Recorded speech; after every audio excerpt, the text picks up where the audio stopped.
Hi, welcome back everybody. Welcome to our Amber and BGA community of students and staff. My name's Debbie Kemp.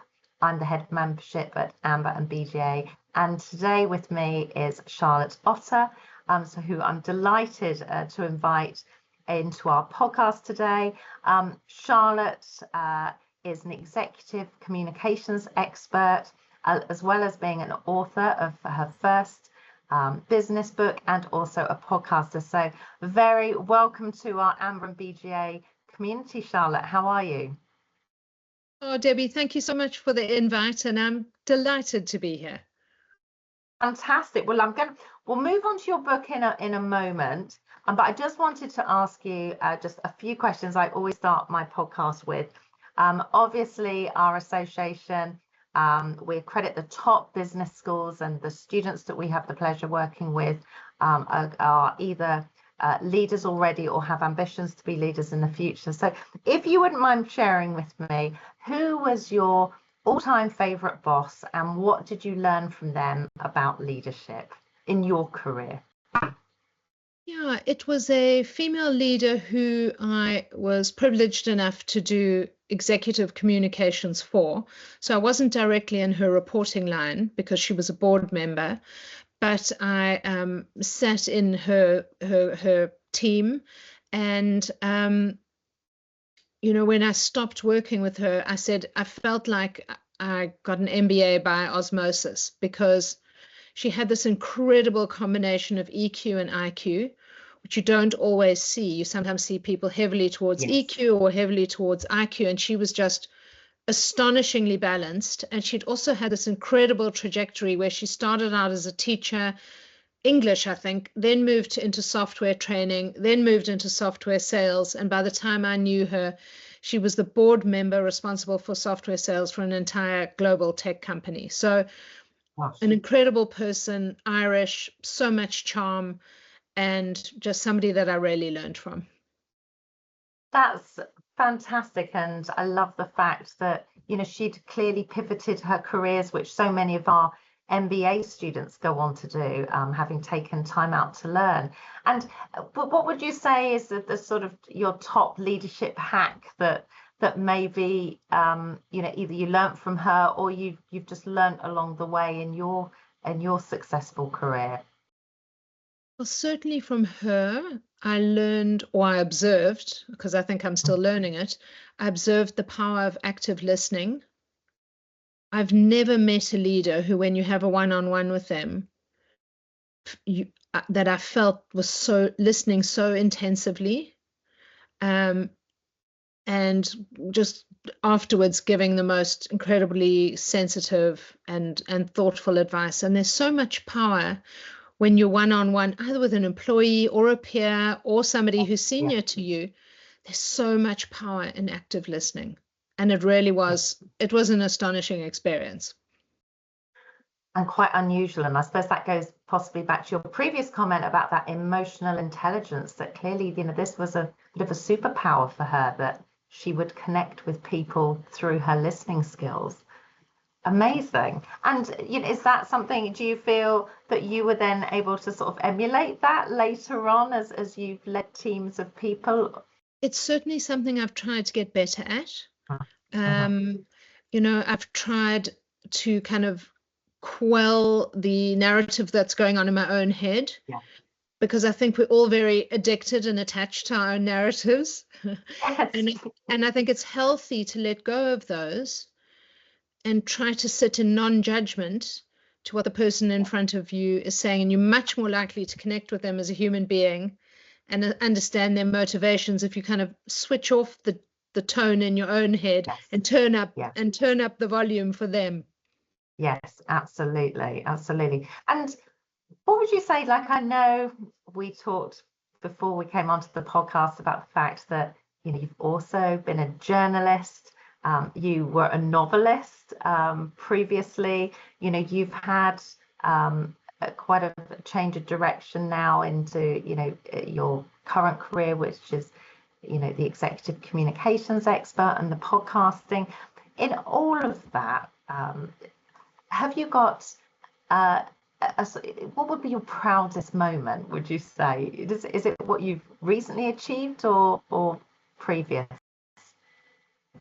Yeah, I mean, it's not something I dwell on, but I do think that that moment of, so I was telling you that I've recently did the executive MSc that's run jointly by Oxford Said Business School and HEC Paris, and it's on change leadership. And the course was tough. It was not an easy course. And I think my proudest moment was getting a very good mark for my thesis and then understanding that my thesis didn't have to end there.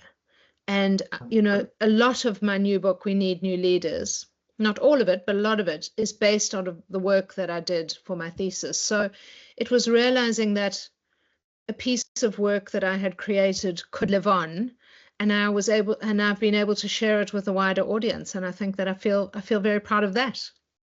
That's great, and so encouraging again for our audience to hear that you know, you've really that skill of being able to take that lifelong learning and really apply it into a different direction.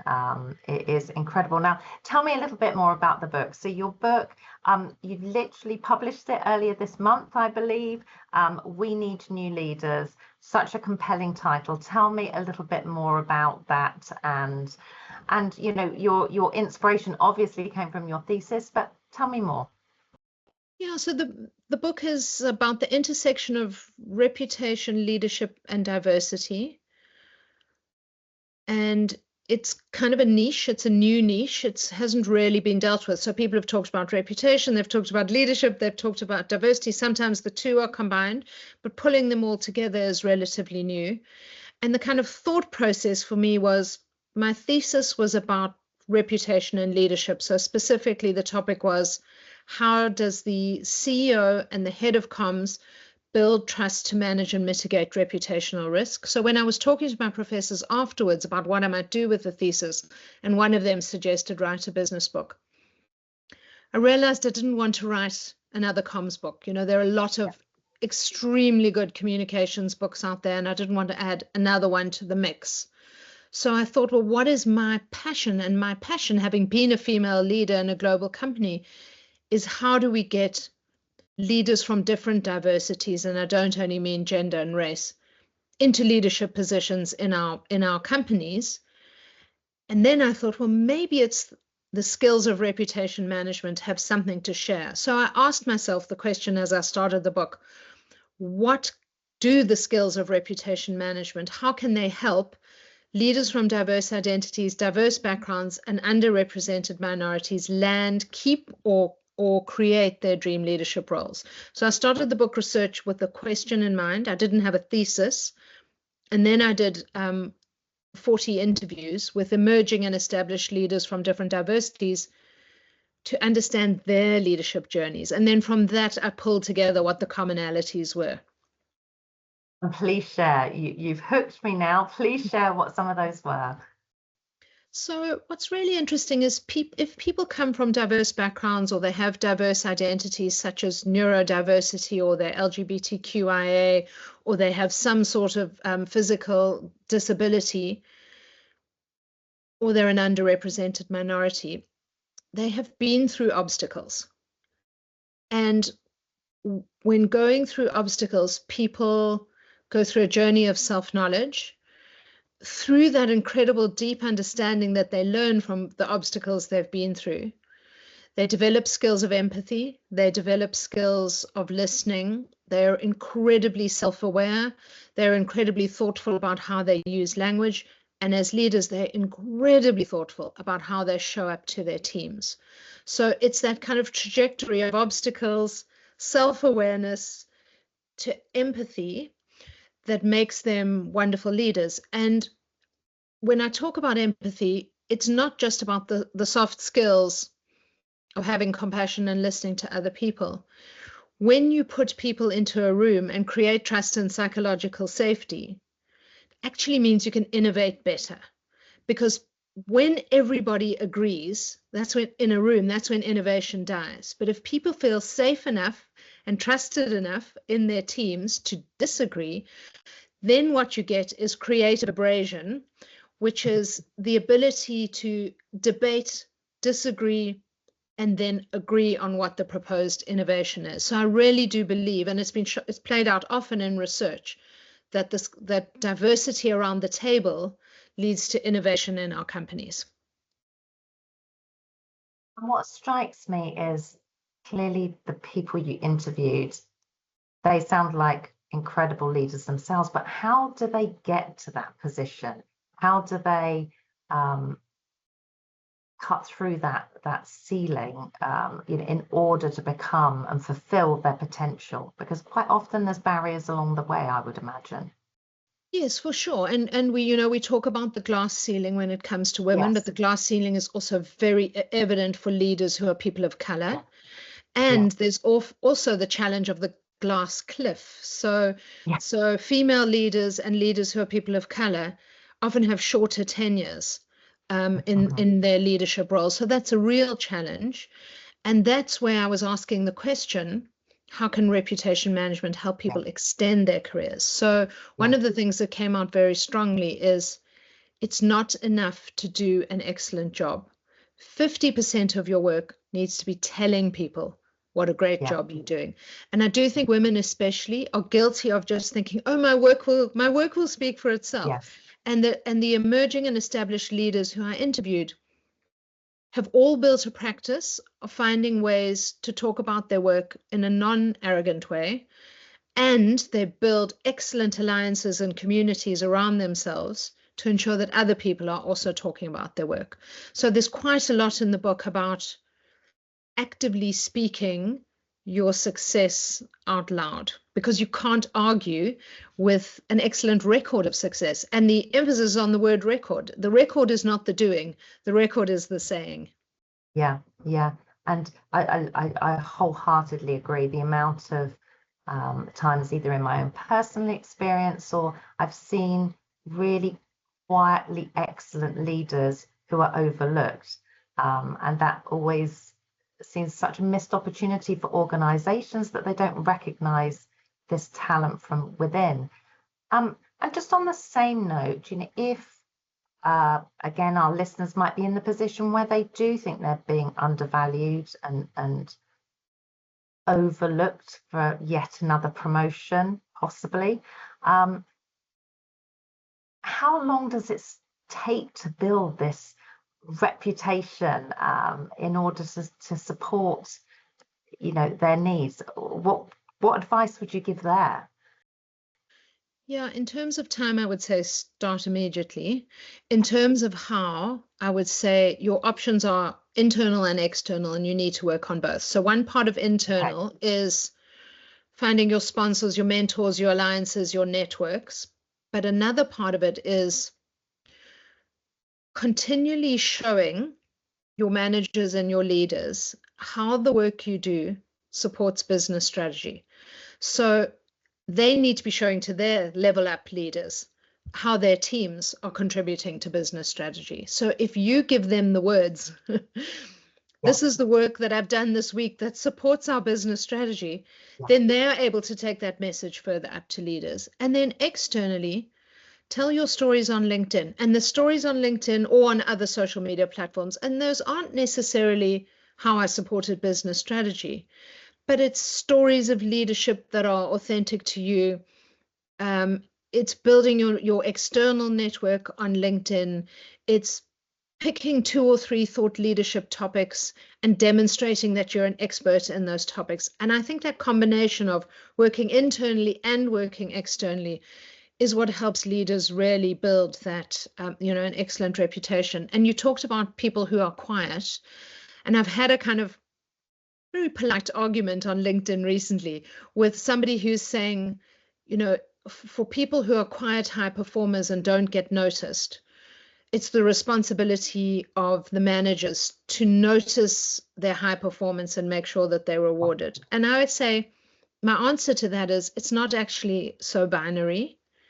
And I do believe there's a middle ground, that no matter how quiet you are, you need to find ways to tell your story, even if it's getting other people to tell it for you.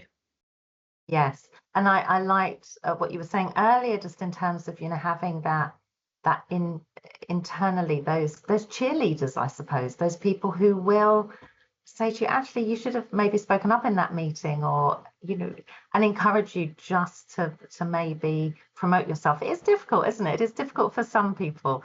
And equally, I'm sure you've been the same. I've worked with some colleagues who are constantly self-promoting, Yes. and then that's exhausting for everybody. May I say something to that, Debbie? So I interviewed a leader recently who, on my podcast, Speech Bubbles, who said to me, her challenge at work is that she is a slow processor.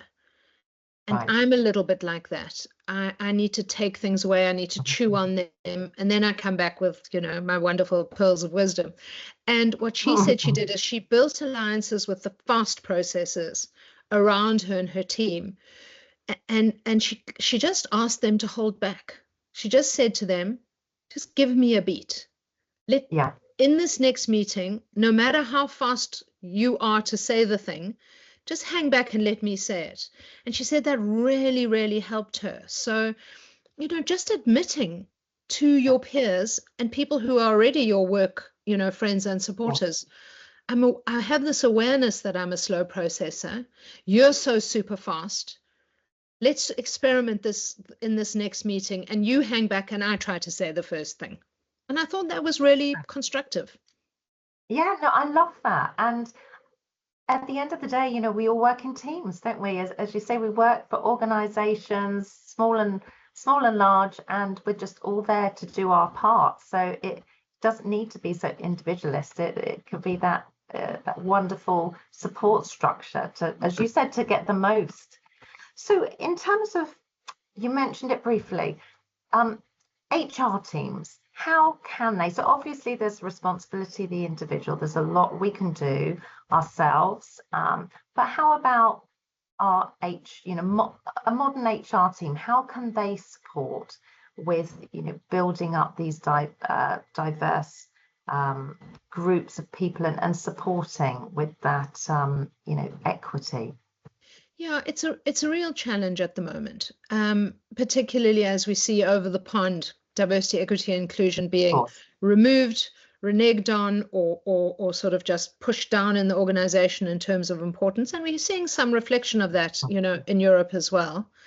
So I think that for HR, it's less about saying the words diversity, equity, and inclusion, and more focusing on the culture. And I think that the reason why DEI has been so easy to pull away overnight sometimes is because it was in a silo.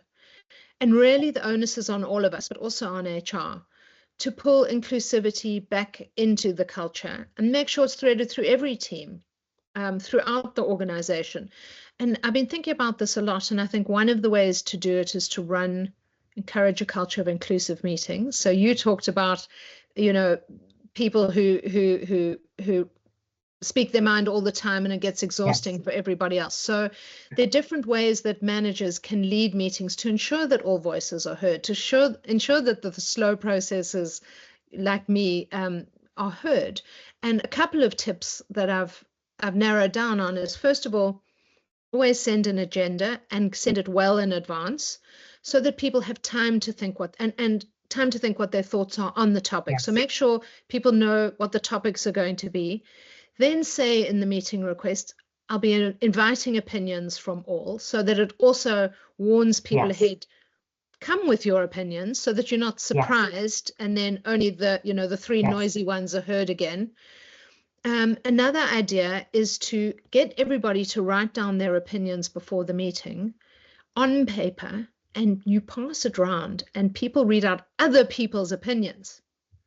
Okay, that's a good one. I think is really interesting because it builds empathy for somebody else's stance, instead of getting, as you say, individualistic and sort of ownership of my position. Suddenly you're reading somebody else's position, and it's more constructive and builds a team atmosphere.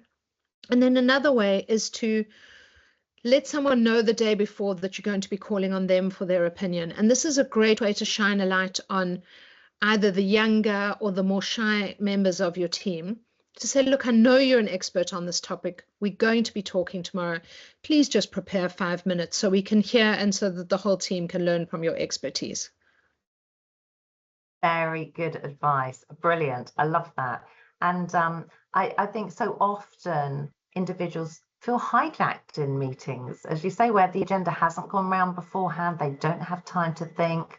And I reflect on some of my most wonderful colleagues I've worked with over the years who, after the meeting, have then come back with some really superbly reflective emails to say, and it's like, what a shame they didn't have that opportunity in the meeting, but at least they're following up afterwards, which might be another tactic possibly to get your voice heard.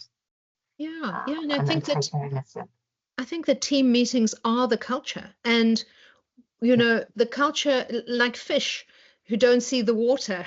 We don't see the culture that we're swimming in every day. But I do believe that team meetings are literally the reflection of company culture. So it's the onus is on managers but also HR to train managers on how to hold meetings that are reflective of the culture and that are inclusive, so that you really get that diversity of thought around the table.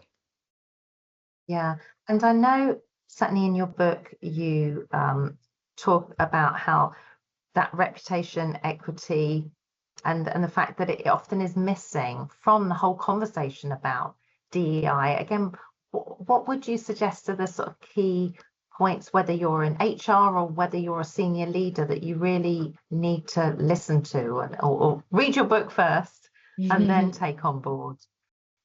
Yeah, so, on one level, my book is targeted at individuals, which is, how do you build your reputation equity?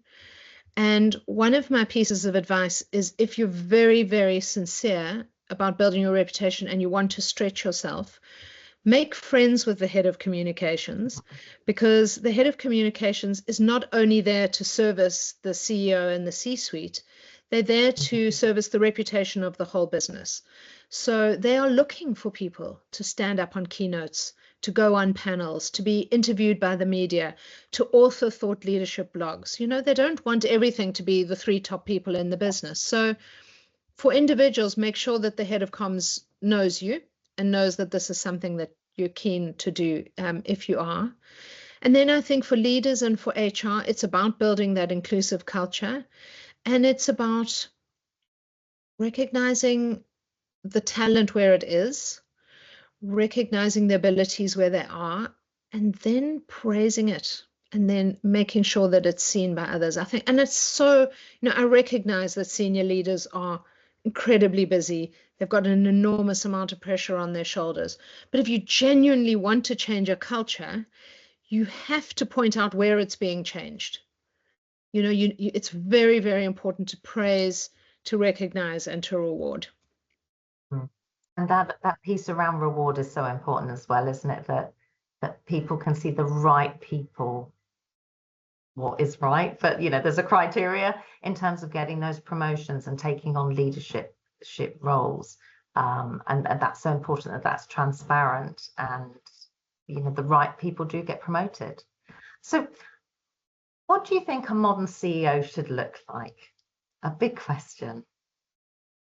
Yeah, I resist prescribing, but I do think what we're hungry for in the workplace is a CEO, no matter their gender, no matter what kind of diversity they may or may not have, a CEO who shows up as a human being. So we are overwhelmed by content, and now more than ever overwhelmed by incredibly bland, AI-generated, boring, anodyne content. So what we're looking for is for our leaders to be more human than ever. And one of my clients who I worked with recently,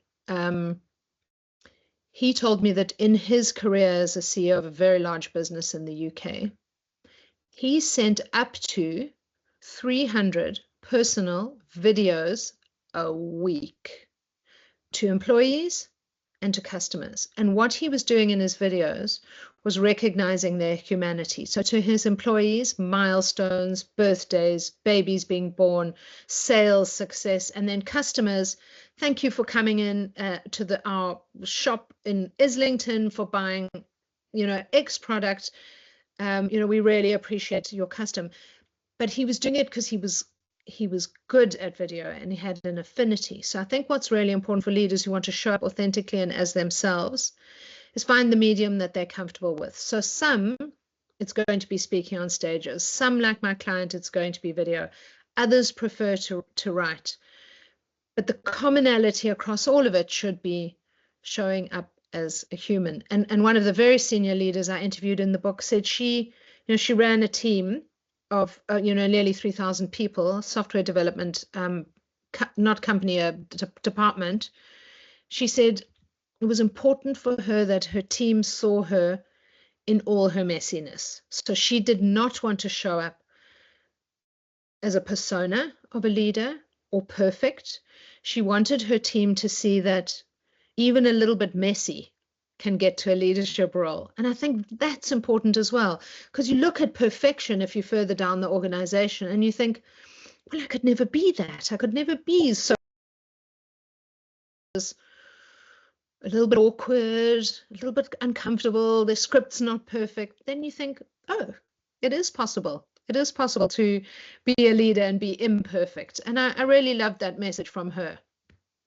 Yeah, I totally agree. But it's quite hard in practice, though, isn't it? Because we all strive to be perfect. We never are.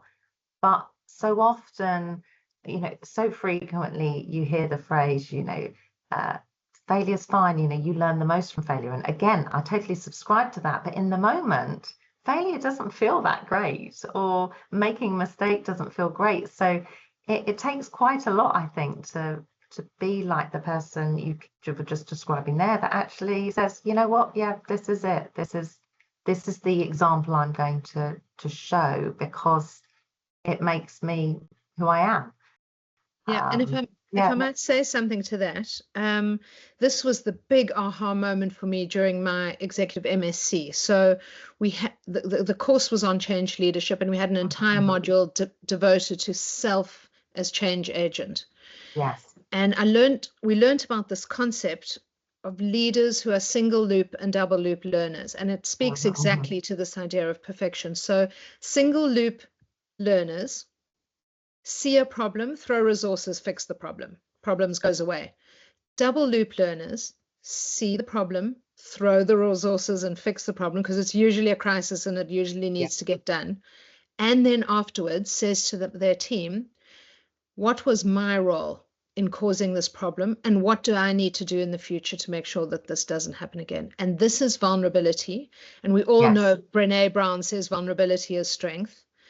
Yeah. And these are the leaders we need now, is leaders who are prepared to admit their role in causing, they may not always have, but if they have, admit their role by demonstrating their vulnerability. They also show their team that failure is acceptable. Yeah, no, absolutely. And that art of self-reflection, I think, is equally important, isn't it, there, to actually sit back and really deeply understand the impact you've had and how you move forward. It's such a fascinating subject. Tell me a little bit more. What other light bulb moments did you have on your MSCs? I really applaud you. And again, it's something within Amber and BGA we feel so passionately about in terms of lifelong learning. It's important that at every walk in your career, you're open to upskilling, self-reflecting, constantly learning. Any more sort of light bulb moments for you? Yeah, I mean, I went back to university at 52. I hadn't been in academia for 30 years. So just stepping in was quite a big moment. The next challenge was, I mean, it was also the charm, was we were in a group of 25 leaders from around the world. So it was and we spent one module every 2 months sequestered away in Paris, at the HSS Chateau, and then the next 2 months later sequestered away in Oxford. So it was an exercise in group dynamics. So I learned a lot about myself. I learned about how much more than I ever experienced at work, how I show up in a group, how I would like to be the next time I show up in a group. There were a lot of lessons for self-reflection. I'm not always proud of how I show up in a group, but I think in our 50s we can still be learning, and I welcome and was grateful for the self-reflection that I gained in the course. And you've obviously moved from, your career has, as we mentioned at the beginning, has pivoted. You've done so many wonderful different things. How was it, having been the novelist, the journalist? Obviously, you're clearly very good at the written word, to then move on to a business book, quite a different opportunity. But how did you find writing that compared to, say, the novelist in you and the journalist in you? Yeah, well, I had a lot of corporate experience. So I started out as an individual contributor in corporate. I then became head of executive comms globally at a global tech company. And then at some point, employee comms was also folded under me. So I had global leadership experience. So the journalist was 30 years ago, the novelist was 10 to 15 years ago, and I spent the last 12 years before I left to start my own business, very much immersed in corporate. So I had been kind of swimming in corporate soup. So combining that experience with the thesis, with my passion for diversity, wasn't necessarily that hard. It wasn't necessarily that hard. It felt like, I think, a natural continuation of all the things that I'd been doing. Yes, and how you developed. Well, what do you think you'll do next, Charlotte? Because you strike me as somebody, there's still so much ahead. Oh, lovely. Thank you so much for saying that, Debbie. Yeah, so I continue to run my own business where I do reputation management one-to-one with leaders. So people who have a sense that their reputation is somehow flawed or failing come to me, and I work with them directly as a reputation coach. So that will continue. I have discovered podcasting this year and fallen in love with the podcast medium. So I will definitely carry on podcasting. I write all the time on my Substack and on LinkedIn, so my own thought leadership will continue. And I'm definitely scouting for the next book topic. I think that there will be a business book number 2 from me, without a doubt. Fantastic. Well, I look forward to that. And how about going back to your novelist days? I think I'm right in saying you wrote 2 crime novels before. Will there be a third? Yeah, I did write 2 crime novels. No, I have some ideas for novels in the back of my head, but they're more likely going to be something about group dynamics, which was something I touched on and which really affected me. So a different type of book, should I get round to it. Maybe a story about being a mature student in a fabulous university and combining all of everything that you've done so far. Certainly there's a lot of richness there. Fantastic. And just one last question. So again, being mindful of our wonderful audience who'll be watching this podcast, having had that recent experience of going back into academia, any words of advice on firstly studying, or secondly, how you then use that to pivot your career and take the opportunities as you clearly have done? Well, first of all, it's such a privilege. So I do think that anyone who's taking on executive education later on in their career is probably aware of and values the joy of education. So I don't think anybody's going to be wasting it. I think it's just a matter of being open to what new avenues might arise. So don't discount the wild ideas.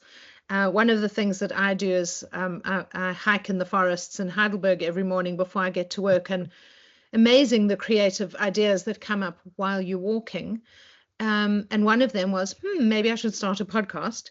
I think that we're all going through transition and change.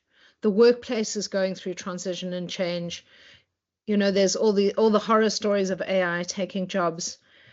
I think just be open to opportunities and be open to other perspectives and to other options. And then last of all, if you do think of one and it seems to be a great fit, sometimes it's worth taking a risk. Absolutely, absolutely. And I think we'll all remember your advice in terms of practicing our active listening and being better leaders by being better listeners, which is where you started at the beginning. That's wonderful. Well, thank you so much for your time. I wish you every success with your new book, and I'm sure it will be successful. And I look forward to your second one at some point. But thank you, Charlotte. Thank you so much for having me, Debbie. It's been delightful. Thank you.